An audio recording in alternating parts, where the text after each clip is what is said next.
Welcome back. As the date for surrendering back to Tihar jail nears, Delhi Chief Minister Arvind Kejriwal has moved the Supreme Court, seeking a 7-day extension of his interim bail. Kejriwal was granted a 21-day interim bail for campaigning by the Supreme Court, and then he was asked to surrender on the 2nd of June after the polling ends. But according to the reports that we are getting, he's applied for a 7-day extension. We've accessed details of that plea of Arvind Kejriwal, in which he states that due to campaigning in Punjab, he has hardly had sufficient time to get prescribed tests done. He further says that the tests are sequential in nature and would take 5 to 7 days to be conducted. The plea also says Kejriwal's health complications warrant that these tests are carried out before his surrender. Otherwise, there could be potentially very catastrophic consequences to his health and life. While campaigning in Batinda in Punjab, Kejriwal told the crowd that his weight has fallen by 7 kgs in a month and called it a serious issue. Let's first listen to what Kejriwal said. उनकी तो तहे दिल से इच्छा है कि केजरीवाल मर जाए। मैंने 7 दिन तक केवल अपने टेस्ट कराने के लिए, क्योंकि मेरा वजन 7 किलो आपको वैसे ही दिख रहा होगा, जो लोग मेरे को जानते हैं कि वजन बहुत ज्यादा गिर गया है। 7 किलो वजन अगर किसी व्यक्ति का 1 महीने में गिर जाए बिना किसी कारण के, तो ये बहुत सीरियस प्रॉब्लम होती है। तो डॉक्टर्स ने कहा है, बहुत सारे टेस्ट्स लिखे हैं, एक ही हफ्ता मैंने मांगा है कि 1 हफ्ते के अंदर मैं अपने सारे टेस्ट करा लूंगा। As everybody knows, when he was in ED custody, when he was in judicial custody, he lost 7 kgs of weight.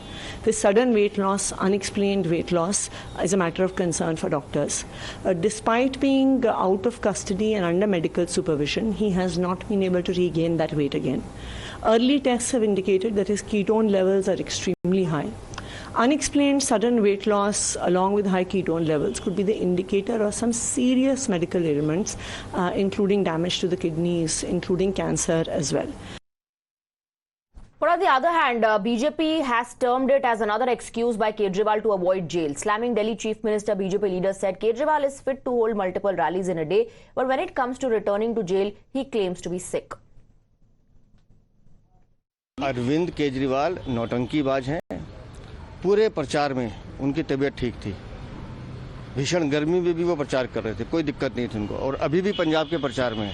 लेकिन अंतरिम बेल की अवधि बढ़ाई जाए, उसके लिए सुप्रीम कोर्ट में याचिका दायर कर दी। नई नई बीमारियां बताई जा रही हैं। अगर आपको बीमारियां थी तो सरकारी हॉस्पिटल में इलाज कराइए, और न्यायिक हिरासत में का इलाज नहीं होता है क्या? लेकिन जानबूझकर अब पंजाब के प्रचार में निकल गए हैं। लेकिन पंजाब की जनता भी दिल्ली की जनता की तरह इनका सुपड़ा साफ करेगी। कल तक इंटरव्यू देके अरविंद केजरीवाल जी कह रहे थे हमें तो 325 सीटें आ रही हैं, और फिर कहते थे कि अगर इंडिया अलायंस की सरकार बनी और एनडीए की सरकार नहीं बनी तो मुझे जेल नहीं जाना पड़ेगा।